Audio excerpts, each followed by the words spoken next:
It's 1945, the waning days of World War II in the steamy jungles of the Philippine Islands. We meet Lieutenant William Fitzgerald, played by William Reynolds, a battle-weary officer leading a company first platoon. The episode wastes no time plunging us into Fitz's private hell. After a brutal mission where 4 of his men died crossing a bridge in Luzon, Fitz is shaken. His friend and superior, Captain Phil Riker, played by Dick York. Fitz reveals a chilling secret. He knew those 4 men would die. How? Because he saw a strange, eerie glow on their faces before the battle. Fitz isn't crazy, at least he doesn't think so. He shows Riker a piece of paper with the names of the 4 dead soldiers written before the mission. He's 5 for 5, he says, quoting, "How many coincidences add up to a fact?"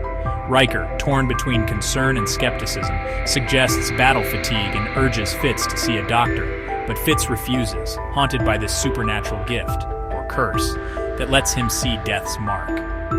The episode's tension builds as Fitz struggles to convince anyone he's not losing his mind. He can't eat, can't sleep, and the weight of knowing who's next is crushing him. As the platoon gears up for another mission, Fitz's visions intensify. He spots the glow on the face of another soldier, and sure enough, that man doesn't make it back. The dread is palpable, and the performances, especially Reynolds, sell the horror of knowing what's coming. But the gut punch comes when Fitz sees the glow on Captain Riker's face, his best friend. Desperate, Fitz begs Riker to skip the next mission, warning him of the danger. Riker, ever the dutiful officer, brushes it off, thinking Fitz is cracking under pressure. Riker heads out on the mission, and Fitz's worst fears come true. An off-screen explosion confirms Riker's fate, leaving Fitz devastated.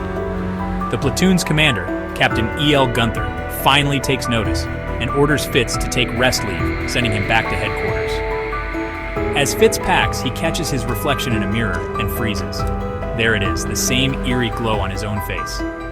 In one of the episode's most chilling moments, Fitz accepts his fate with a stoic resignation. He tosses aside his shaving kit, climbs into a jeep with the driver, and heads off. Minutes later, a distant explosion echoes. Fitz's final vision was right. The Purple Testament is closed. The Purple Testament is a poignant meditation on the inevitability of death, particularly in the crucible of war. Lieutenant Fitzgerald's ability to see a glowing mark on the faces of those about to die is a supernatural twist that externalizes the ever-present dread soldier's face. The episode explores whether knowing one's fate is a gift or a curse.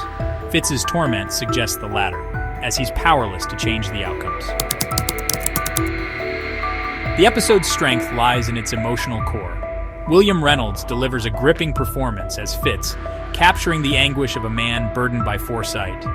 His scenes with Dick York's Captain Riker, especially when Fitz pleads with Riker to avoid the fatal mission, are heartbreaking, grounded by their believable camaraderie.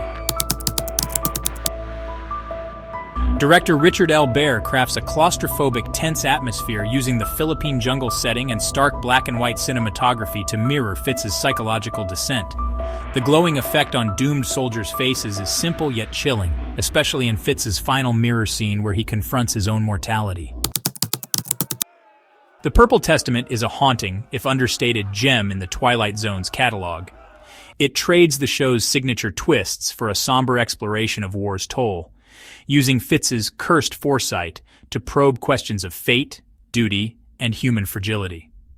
While its predictability and lack of narrative complexity may rank it below fan favorites, the episode's emotional depth, strong performances, and atmospheric dread make it memorable.